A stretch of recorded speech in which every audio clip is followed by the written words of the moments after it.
bana Jacob Bible bakota ki 70 na Égypte. Mais la même Bible za koloba ete bakota ki 66 na Égypte. Ya solo.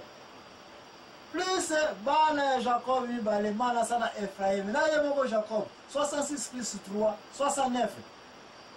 70 batu Bible lobeli ba muti wapi mama ni na mokusa tika na ya awa bato ba kolia mabanga bale mabanga mikuwa na bango place ko yako mona de Bible ko yiko kosa te bakota ki 70 na Égypte na makila ya Jacob parce que awa na vilo wa uti eza na Sechem na baba na nake misina msaya nini ya nini ya oh babo oh nani Dina ba viola qui Saga non avec na Rachel oh na Rachel na violence na Rachel Dina ba viola qui na mwana mokonzi ya mboka ya Sechem qui est place bango ba Jacob bazali na mboka oyo na pembeni ya Hebron mabele ya bango banani ba Jacob mabele ya Abraham apesaka na bana na ye siko na Sechem a place bazali Dina tango ba nlevaka ye jour ngo ba violer ye na mwana mokonzi Sechem keba bana nyosa mboko na bakata ka bangoni ni ngenga ba circoncis bango kasi Ruben Simeon Levi baboya ki bakota ki na bitumba boyo na kubundisa kaka babo maka somo na wana bashasa baona vile ya nini ya Sechem mais Jacob a permis à Dina baba na ye na libota wana parce que bayoka na contrat okata ngenga alo ba komba sitika Dina ake na libala wana bas wana Dina komba Dina toza suko yoka wana mabele oyo te na Bible te esika moko te oyo ji suko ma Dina quelque part oyo komba Dina awa baza awa na Sechem déplacer maman anina yepso ke tango biso to saka ba recherche to bibarati ba livre kala Toyeko découvrir na mikanda mususu tanya ba apokripa na ba mikanda mususu ete Dina tango bazwaka na mwana mokonzi wana abotaka une fille mais fille yango likolo ya saga likolo ya désordre ba Levi na bana Jacob ya ko kutumba ko stabitumba kuna ba abandona ka fille yango wana basela mwana ya Dina na fuba boma ye parce que balingi kozala na clan na bango ya bakasolo te bana ya Israël te bana ya Jacob balingi komona mwana zumba te balingi komona mwana botana na makila ya ba non circoncis te Dina azwaka zemi na 14 wana abotaka mwana wana ifale baboma ye ba Bible ba livre de tangi o ezali collection ba Bible eza kofunda ete bemakamuna des sources de la relabande ko place au kokio ndima ou pas soit information comment ya kokende ko sala recherche mukana apokripa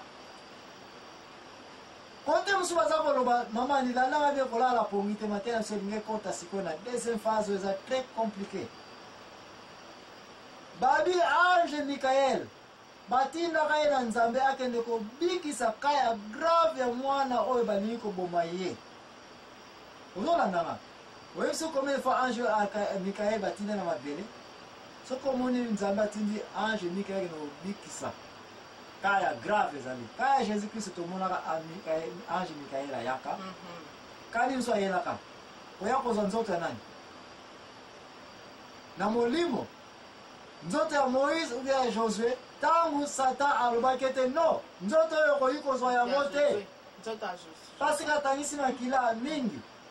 Ba ange batante watokaki 7e siècle also Satana ba ange basangini bakangaki yango passage na ngite namta buka kimirwana ange Michael bakabo ukuta mukanda ya Jude na Nouveau Testament que même archange Michael tango swana kina Satana ndikola nzoto ya Moïse kwa lever yango afinga ki Satan te kasa lobaki ne nini adekala kia mato tika nzambe lakela yo de Satan sa nini atika kinzoto wana sa nini e passé awa kaya mwana oyo bana Israel 12 batelemeni yango e mwana oyo ka 40 fois mwana nani ya Dina basi babote na nani ka wana ange mukanda apokripa efunde te banleva kiye baki ko bikisa ye na kote mosusu basovaki ye. Koma ayelaki na Egypte mutu moko ayebi mpenza clairement aza te, sauf que mokanda apokripa efungi ete nzambe mutu aprotegaki mwana aye kose retrouve wapi na Egypte. Mwana Dina kombo na ye nani? Azenat. Azenat aje okuta wana nani na ndako ya mukonzi nani? Potifara. Oh, tolobaki yango ete Joseph abalaki nani? Azenat. Mwana nani?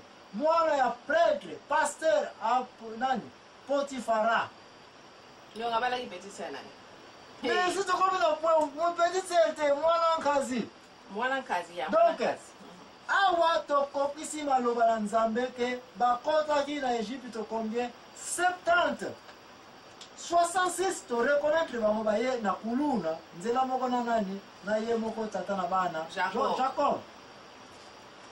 Ebongo trois mususu Joseph na bana bale na mwasi na 69 na mwasi na mte ao 69 70 Bible alobi mais 70e mwana zoko zanga nani 70e mwana ezali mutu mususu te sino que sans le savoir propre mwasi aye moko nani Joseph. Mais Joseph ayebaki na ete nzoka nde nani azali mwana kazi naye Potifara wana mwana baza kobokola parce que mwasi Potifara mama pasteur azalaki kosala nini kokota te. Donc mwana ya Dina bakimisaki na Egypte d'une façon mystérieuse aye kose retrouve na ndako ya nani ya papa pasteur Potifara. Kasi keba est-ce que ba pasteur oyo bapasteur ya Nzambe ya Israel? No, bapasteur ya Nzambe ya Egypto bata honneur kasi ki honneur yango na kosambela na ndenge na bango ya Egypto. Bazalaki baprêtre bazalaki na classe ti lelo bapasteur bazalaka na classe supérieure. Bakonzi minene depuis tala ya kala bazalaka bakonseil nango banani bapasteur baprêtre na Egypte poza na prêtre na ntango ya bafaraon ipoza na mutu ya classe supérieure. Mwana ya Dina Azenat abokomaki na ndako ya pasteur. La même mwana wana mtabikisaki nani? Joseph.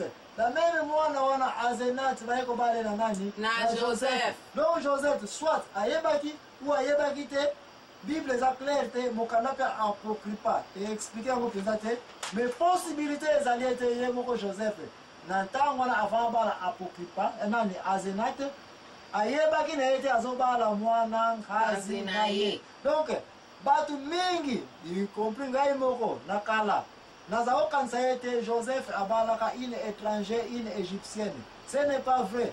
Joseph abalaki égyptienne te. Joseph abalaki nani propre mwana nkazi na ndenge yemo papa ne Jacob abalaka nani mwana nkazi na ye kaka lisusu. Donc bana Israël baza kotourne kaka bango na bango mais c'est mon bolongo n'est-ce pas? Ya ibaki ben men. Nde tokomi na point où tokoti siko na ndako ya nani ya Joseph na Egypte na kuluna nyonso na sikoyo tekomi clair ke Joseph abalaki mwana ya ser na ye na mama kulutu Dina. Le mwana ya Dina wana fi wana komona ezalaka Azenat. Comment toyebela usuke makambo eza ya solo? Après que tosali ba recherche na biso Bible eza confirmer que mwasa Joseph azalaki la plus belle de filles na Egypte.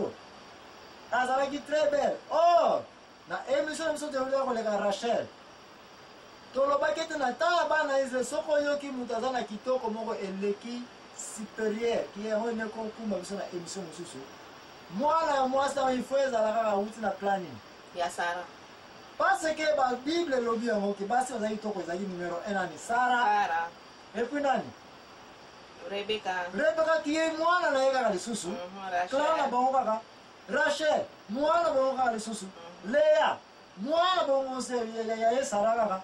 Et puis awa te koyoka sudani Azenat qui est nani mwana ya Dina qui est bango nyonso clan ya Sara. Yango wana émission eza koya prochainement toza kobenga yango tokolobela clan Sara po tolanda basi boye na Bible balobaki baza kitoko. Mwasi nyonso Bible alobaki aza kitoko ya supérieur azali na makila ya nani ya Sara. Kote musoko ya korekonetre ke ya solo Azenat azalaki na clan Sara aza mwana ya Dina bango na bango kaka. Caractéristique mususu tokolobela na clan Sara bazalaka toujours bakisita babotaka toujours bana mibali soko tali Sara bana bonya bota Mibali kaka. moka mobali ebongo Rebecca Mibali kaka. na pasi pe kutu na pasa pe ebongo Rachel Mibali kaka. na pasi pe ebongo siko yebongo nani Azenati Mibali kaka. mana sana Ephraim ga bana mibali pe kaka donc nyoso toka negoso zo kadwa selo ba recherche to sali atuna kwenda fulu kimosiko toka ne nil parke mwasa Jacob alaki mwana ya kazi na ye mwana batadina toka negoso repo mama anitantu za kuzonga toza kokota sikoyo na koma nani liwa ya Jacob eyeko sale makati na nini na Egypte mais avant liwa na